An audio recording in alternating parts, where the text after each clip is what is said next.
Hello everyone, how are you all doing? I hope all of you are doing great. So as you all know, we are doing chapters from class 6 in NCERT of Science, Curiosity. So we have started chapter number 10, Living Creatures, exploring their characteristics, and already completed first part of this chapter. I hope all of you have watched all the previous videos. If you haven't watched, please go through the links given in the description box. So let us just move ahead and see, because this chapter is very important. So I am requesting you all कि first part को ध्यान से देखिए ताकि second part और अच्छे से समझ में आए। इसमें हम लिविंग बींग्स और नॉन लिविंग थिंग्स जो होते हैं उनके डिफरेंसेस के बारे में, उनके स्पेशल कैरेक्टरिस्टिक्स के बारे में जान रहे हैं। Now let us just see. So have you noticed white patches forming on shirts around the armpit during summers? These patches are formed due to sweat. The sweat consist of water and salts removed by body as waste products. Removal of waste products from the body is called excretion. आपने देखा होगा इस तरीके से shirt की जो बाजुएं होती हैं उसके नीचे हमारी जो आर्मपिट होती है वहां का एरिया गीला हो जाता है पसीने की वजह से गर्मी में, क्योंकि हमारे पसीने में सॉल्ट की मात्रा होती है। ये हम पिछले चैप्टर्स में देख चुके हैं। सो इवेपोरेशन की वजह से जब पसीना सूख जाता है शर्ट पे तो जो नमक का कंटेंट होता है, सॉल्ट जो कंटेंट होता है, उसकी वजह से व्हाइट पैचेस हमें देखने को मिलते हैं।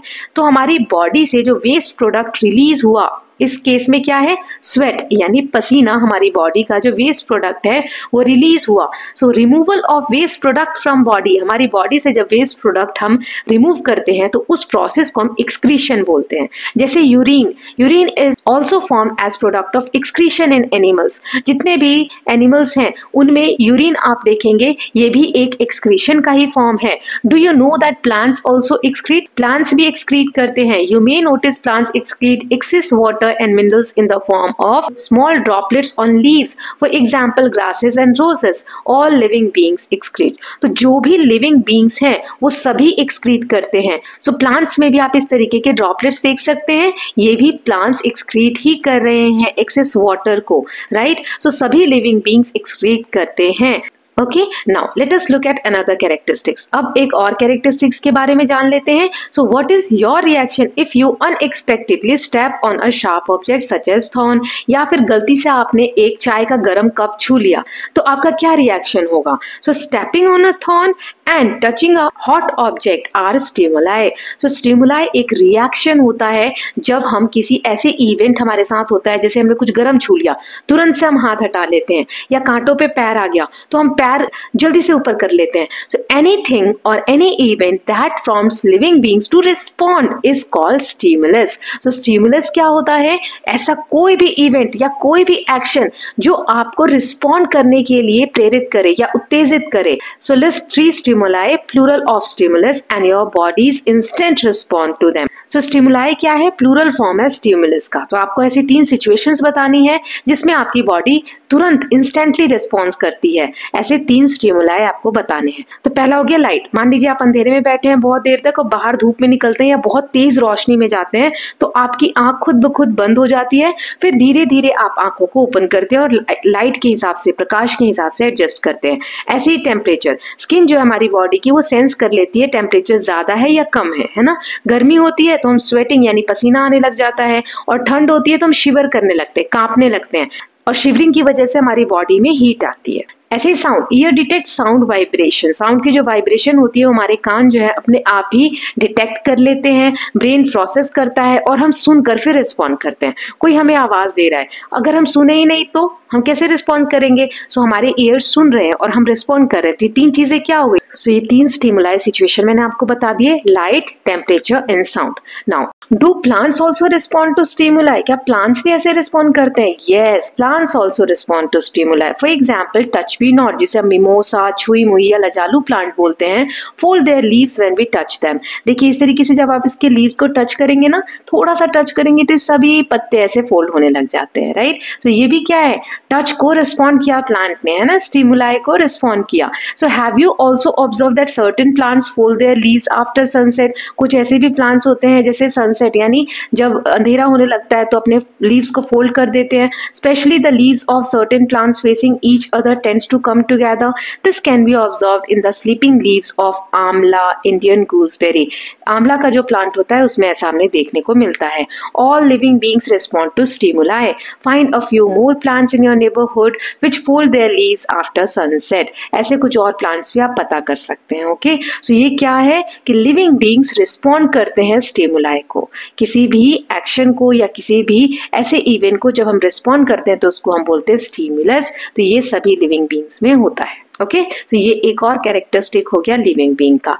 अब अगला कैरेक्टरिस्टिक्स देखते हैं. So have you seen young ones of cat, dogs और other animals? List young one of 5 different animals. आपने देखा होगा कि जो कैट्स होती हैं, डॉग्स होते हैं हमारे घर के आसपास, उनके छोटे छोटे बेबीज होते हैं, पपीज होते हैं, है ना. सो वो हमने देखे हैं. लेकिन have you seen young ones of any non living thing? ये तो लिविंग बीइंग के देखा हमने कि बेबीज होते हैं. नॉन लिविंग थिंग्स, मान लो पेंसिल है, चेयर है या इलेक्ट्रिक बल्ब है जिनमें प्राण नहीं है, क्या उनके बेबीज देखे आपने? नहीं. So all living beings reproduce. सभी जो लिविंग बीइंग्स है वो रिप्रोड्यूस करते हैं. सो रिप्रोड्यूस करना मतलब इस प्रोसेस को हम बोलते हैं रिप्रोडक्शन. क्या होता है? सो reproduction is the process of producing new ones of one's own kind. अपने ही जैसा एक और जीव को जन्म देना रिप्रोडक्शन कहलाता है. सो ह्यूमन बीइंग भी बेबीज को जन्म देते हैं, ऐसे ही सभी लिविंग बीइंग रिप्रोड्यूस करते हैं जिसमें वो खुद जैसे एक और जीव को जन्म देते हैं. So why is reproduction necessary? It is necessary for the continuity of life. Reproduction जरूरी क्यों है? तो जीवन को चलाने के लिए, लाइफ को चलाने के लिए रिप्रोडक्शन जरूरी है. तो ये रिप्रोडक्शन क्या हो गया? एक और लिविंग बीइंग की कैरेक्टरिस्टिक्स हो गई. मतलब कोई प्राणी अगर जन्म दे रहा है अपने जैसे दूसरे प्राणी को तो हम कह सकते हैं कि वो लिविंग बीइंग है. Okay, when a living being is not able to exhibit all of the above mentioned characteristics despite the ability of all resources like food, air and water needed for being alive, it is said to be dead. So death यानी मृत्यु भी living being की एक characteristic है कि life जिसकी भी है वो आज नहीं तो कल खत्म हो जाता है. जैसे प्लांट भी आप फ्लावर देखते होंगे, पहले फूल जो है छोटे से होते हैं, फिर बड़े खिलते हैं, फिर उसके बाद वो मुरझा जाते हैं, सूख जाते हैं, फिर पौधे से गिर जाते हैं. So from the above discussion we can understand that all living beings share some common characteristics. So हमने देखा था कि लिविंग बीइंग कुछ कॉमन कैरेक्टरिस्टिक शेयर करते हैं. फॉर एग्जाम्पल जैसे कि वो लोग मूवमेंट करते हैं, they need food and they grow. खाना चाहिए सभी लिविंग बीइंग को जीने के लिए, ग्रो करने के लिए. दे ऑल्सो रेस्पायर, वो सांस लेते हैं, रिप्रोड्यूस करते हैं, एक्सक्रीट करते हैं, स्टिमुलाई को रिस्पॉन्ड करते हैं और इवेंचुअली डाई, और लास्ट में मृत्यु हो जाती है ना. तो ये सारे जो कॉमन फीचर्स है सभी लिविंग बीइंग में होते हैं. Absence of any of these features indicates that they are non living things. लेकिन अगर कोई चीज ऐसी है जिसमें ये सारे कैरेक्टरिस्टिक्स नहीं पाए जाते हैं, एब्सेंट है, तो हम इसे बोलते हैं नॉन लिविंग थिंग है. Okay, now that you know how to identify a living being, fill up the remaining 2 columns 4 and 5 of table 10.1 and complete the activity. In which category would you place a seed, living or non-living? Why? Now let us explore how a seed germinates to observe some of these essential characteristics in plant. अभी जो भी हमने characteristics पढ़े इनको अच्छे से समझने के लिए हम प्लांट में एग्जाम्पल देख लेते हैं कि बीज का जन्म कैसे होता है या बीज कैसे जर्मिनेट होते हैं. So essential condition for germination of seed, seed यानी बीज. Okay, so have you observed a seed germinating? You might have wondered what conditions are required for germination of a seed. What condition do you think are required for a seed germination? How will you investigate whether these conditions have an effect on the germination of seed? Let us find out by performing activity 10.2. बीज से जब पौधा बनता है तो उस process को हम बोलते हैं जर्मिनेशन. तो ये कैसे होता है, इसमें क्या क्या कंडीशन रिक्वायर होती है, इन सबको हम एक्टिविटी के थ्रू जानेंगे. लेट अस एक्सपेरिमेंट, चलिए देखते हैं. So take 4 identical pots fill with garden soil. So 4 bean seeds in each pot. Now keep these pot in the following condition for 15 days. अब आपको 4 पॉट्स लेने हैं और हर पॉट को जो भी कंडीशन नीचे दी गई है उस कंडीशन के हिसाब से 15 दिन तक रखना है. चारों पॉट में आपको मिट्टी लेनी है और एक एक बीन का बीज, जो बीज होता है किसी भी पौधे का बीज लगा सकते हैं. तो पहला है पॉट ए को हमें डायरेक्ट सनलाइट में रखना है और पानी नहीं देना है. सूरज की रोशनी में रख दो और पानी एक दिन भी नहीं देना 15 दिन में से. ओके, पॉट बी को हमें डायरेक्ट सनलाइट में रखना है और बहुत ज्यादा पानी देना है. इतना पानी देना है कि देखो यहाँ पर नीचे मिट्टी भी गिरी हुई है ना, बहुत ज्यादा एक्सेस वाटर देना है. पॉट सी को हमें moist soil, keep in dark, आप इसको अंधेरे में रख दो और गीली मिट्टी करके रख दो, पानी डाल दो उसमें, है ना. पॉट डी को मॉइस्ट सॉइल होना चाहिए यानी पानी देना है और सनलाइट में भी रखना है. ओके, सो वही यहाँ पर चारों में लिख के दिया हुआ है. ए को आप सॉइल देंगे लेकिन पानी नहीं देंगे और सनलाइट में रख देंगे. बी में हमें बहुत ज्यादा पानी दे देना है रेगुलर बेसिस पे. सी को हमें अंधेरे में रख देना है जहाँ पे रोशनी नहीं आती हो, सनलाइट नहीं आती और उसमें पानी भी देना है। फिर डी को हमें सनलाइट में भी रखना है और पानी भी देना है, लेकिन बहुत ज्यादा पानी नहीं देना है। ओके, मॉडरेट अमाउंट में देना है। Now indicate the availability of air, sunlight and water for the seeds in each of these cases in table 10.2 के बाद ये डिटेल्स आपको टेबल 10.2 में फिल करनी है। When a seed turns into a sprout it is said to have germinated. जब छोटे छोटे आपको पौधे दिखने लगेंगे ना, दो दो पत्ते या छोटे से बिल्कुल स्प्राउट जैसे, तो उसे हम कहते हैं germination. Okay, predict whether the seed in each pot will germinate, record your prediction for each pot kept under different condition in table 10.2। और आपको अपना ऑब्जर्वेशन बताना है कि क्या होगा किस कंडीशन में। तो जैसे हमने पॉट्स बनाए, फिर क्या क्या अवेलेबल है उसमें, सीड जर्मिनेशन होगा या नहीं, प्रिडिक्ट करके बताओ, ऑब्जर्वेशन बताओ और रीजन भी देना है उसका। तो कैसे करेंगे इसको, चलिए देखते हैं। तो डायरेक्ट सनलाइट में रखोगे तो एयर तो मिलेगी, सनलाइट भी मिलेगी, लेकिन हमने पानी नहीं दिया तो पानी नहीं मिलेगा। प्रिडिक्शन है कि जर्मिनेशन नहीं होगा, पानी नहीं दोगे तो पौधा कैसे होगा। तो प्रिडिक्ट करना मतलब मेरा अनुमान ये है, अनुमान लगाना, अनुमान ये है कि पौधा नहीं उगेगा। ठीक है, अब ऑब्जर्वेशन जब आप देखेंगे 15 दिन बाद तो सच में उसमें पौधा नहीं उगेगा। क्यों, इसका रीजन क्या है। Seed did not germinate because water is essential to activate enzymes and soften the seed coat. पानी की बहुत जरूरत होती है बीज को पौधा बनने के लिए, क्योंकि जब हम पानी देते हैं तो बीज जो हमने लगाया है ना वो सॉफ्ट होता है, उसकी जो ऊपर की हार्ड लेयर है वो सॉफ्ट होती है, तब जाके वो जर्मिनेट होता है।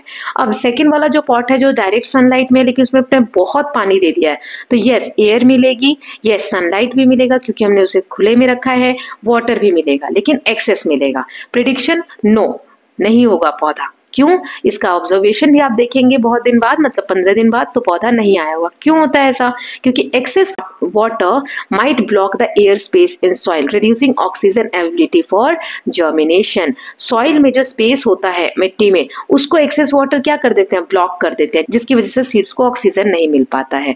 ये सब आप और डिटेल में पढ़ेंगे, बस आपको ये जानना है कि एक्सेस वाटर अगर आप डालते हैं तो भी सीड जर्मिनेट नहीं होगा। फिर अगर अंधेरे में रख दिया है और गीली मिट्टी है तो एयर मिलेगी, यस, हवा तो मिलेगी, सनलाइट मिलेगी, नो, वाटर मिलेगा, यस। तो प्रेडिक्शन क्या है कि पौधा उग जाएगा, है ना। ऑब्जर्वेशन क्या है, यस। सो इसमें जर्मिनेशन होगा। क्यों, क्योंकि seed germinates because water and air were available, sunlight is not required for germination. Seed में जो स्प्राउटिंग होती है, जो जर्मिनेशन स्टार्टिंग वाला होता है, उसके लिए सनलाइट की उतनी जरूरत नहीं है, लेकिन आगे अगर आप ग्रोथ करने के लिए चाहेंगे प्लांट को कि और बड़ा हो जाए, तो फिर आपको उसको सनलाइट दिखानी पड़ेगी। फिर लास्ट वाला जो पार्ट है उसमें तो सभी कंडीशंस थी, तो germination occur due to presence of all necessary conditions, air, water and sunlight, इसमें सभी चीजें हैं तो जर्मिनेशन होगा। Okay, now regularly observe the pot for 7 to 10 days to check the status of germination of the seed. Record your observation in table 10.2। ये हमने कर लिया है। Compare your prediction with your observation। फिर हमने prediction भी किया और observation को देखा। Now, do you think sunlight is necessary for germination of seeds? Do the seeds in all the pots receive air, water and sunlight? Is there any pot in which air is not available to the seeds? If so, why it is not available? Then what happened to the seed in the pot where water is provided in excess, which seeds receive both air and water? Identify pots where you can notice the germination of seed। So ये सारा detail हमने table 10.2 में अभी fill कर लिया है। Do your observation match with your prediction? Write possible reason in favor of your observation in table 10.2। Based on your observation, state the condition which favors seed germination। Okay, so ये सारी condition, सारी चीजें हमने detail में देख ली हैं। अब यहाँ दिया है, let us understand how these conditions helps in seed germination. The effect of following conditions have been seen in activity 10.2। जो अभी हमने एक्टिविटी की उसमें हमने तीन चीजें देखी, वाटर, एयर, सनलाइट, ये सब है ना, इनका क्या इंपॉर्टेंस है जर्मिनेशन में उसके बारे में यहाँ पर दिया हुआ है। तो ये बीज आप देख सकते हैं इस तरीके से जर्मिनेट होने से पहले ये एक होता है, बाद में बीच में इस तरीके से एम्ब्रायो बनता है और ऊपर जो हार्ड लेयर होती है उसको हम सीड कोट बोलते हैं। सो वाटर की अगर हम बात करें, सो seed require water for germination. Water enables the seed to carry out the process necessary for their growth. The outer covering of seed is called seed coat. Water softens the seed coat and helps the tiny embryo inside to develop into a plant. So water क्या करता है, जो hard layer seed coat है ना ऊपर का, उसको soft करता है ताकि जो सीड के अंदर एम्ब्रायो है वो अच्छे से डेवलप हो सके। Okay, now air and soil, So seeds need air for germination. They use the air available in the space between soil particles. Moreover, spaces between the soil particles allow roots to grow easily. Soil अगर loose होगी, उनके बीच में space होगा तो उन्हें oxygen मिलेगी ताकि वो अच्छे से ग्रो कर पाए प्लांट्स, राइट। और इससे क्या होता है, जो प्लांट्स के रूट्स होते हैं वो भी अच्छे से डेवलप हो पाते हैं। फिर लाइट या डार्क कंडीशन में अगर आप रख रहे हैं तो क्या होगा, we have learned that for the bean seeds presence of light is not essential for their germination. Light की जरूरत, सनलाइट की जरूरत जर्मिनेशन के लिए इतनी ज्यादा नहीं है। In general most seeds do not require light for germination, but after germination sunlight is required for further growth of seedling. लेकिन एक बार जब पौधा जर्मिनेट हो गया उसके बाद उसको फर्दर डेवलपमेंट के लिए तो सनलाइट की जरूरत पड़ती ही है। Now, in fact, there are some seeds of flowering plants like coleus and petunia requires light to germinate. कुछ जो ऐसे plants हैं जैसे कि coleus है, petunia, यहाँ पे images देख सकते हैं, इनके जो seeds है इनको germinate होने के लिए sunlight की जरूरत होती है। Covering these seeds with soil inhibits their sprouting. Seeds of flowering plants like calendula and zinnia needs darkness to germinate. लेकिन कुछ ऐसे flowering plants हैं जिनके seeds को germinate होने के लिए अंधेरे की जरूरत होती है। These seeds should be covered with sufficient soil. Okay, so ऐसा नहीं है कि सभी जो सीड्स हैं या सभी जो प्लांट्स हैं वो अंधेरे में जर्मिनेट होते हैं, कुछ को लाइट चाहिए, कुछ को नहीं चाहिए। So in the chapter mindful eating a path to a healthy body, you have learn that human beings need a balanced diet for good health and proper growth. Similarly plants too need favourable conditions and nutrition for their proper growth and development. What other condition do you think would affect seed germination? So जैसे हमने देखा था mindful eating वाले chapter में कि सभी जो living beings हैं उनको हेल्दी बॉडी पाने के लिए भोजन की जरूरत पड़ती है, न्यूट्रिएंट्स की जरूरत पड़ती है। ऐसे ही प्लांट्स को भी न्यूट्रिएंट्स की जरूरत पड़ती है ग्रोथ और डेवलपमेंट के लिए। So in activity 10.1 what are the characteristics of living beings which made you place plants in living being? जो हमने एक्टिविटी 10.1 में ऑब्जर्व की थी उसमें हमने प्लांट्स को लिविंग बींग की कैटेगरी में रखा था। सो किस बेसिस पे रखा था? ग्रोथ के बेसिस पे, कि प्लांट ग्रो करते हैं, है ना। So plant show growth in activity 10.2। अभी हमने देखा कि एक सीड लगाया, उसमें जर्मिनेशन हुआ, उसको और धूप में रख देंगे, सारी सुविधाएं देंगे तो वो ग्रो होके प्लांट बनेगा, फिर ट्री बन जाएगा, है ना। So are there any characteristics of living being that these plant shows? So क्या ऐसे और अदर कैरेक्टरिस्टिक्स हैं जो प्लांट में भी पाए जाते हैं? Let us study another characteristics that can be seen clearly in plants growth and movement. और भी कैरेक्टरिस्टिक्स के बारे में आगे जानते हैं। तो पहले ये देख लेते हैं कि how would you now categorise a seed as living और नॉन लिविंग। तो सीड को आप क्या बोलेंगे, लिविंग है नॉन लिविंग है? सीड भी लिविंग होता है, ये डोरमेंट होता है। डोरमेंट मतलब खुद से नहीं जम सकता, आप इसको मिट्टी में लगाएंगे, इसको सुविधाएं देंगे जर्मिनेशन की, तब जाके ये डेवलप होता है। एम्ब्रायो इसके अंदर होता है, आपने देखा था, अभी मैंने पिछले पेज पे बताया, जो कि एक जर्मिनेशन के थ्रू प्लांट बन जाता है। ओके, अब हमें प्लांट्स की कैरेक्टरिस्टिक्स के बारे में जानना है, जो कि नेक्स्ट एक्सरसाइज से स्टार्ट हो रहा है 10.3 growth and movement in plants. So ये एक्सरसाइज हम नेक्स्ट पार्ट से स्टार्ट करेंगे। So I hope all of you are loving these videos. If you are doing so please like and share it and don't forget to subscribe Kalyan TV channel for more such videos. Thank you so much.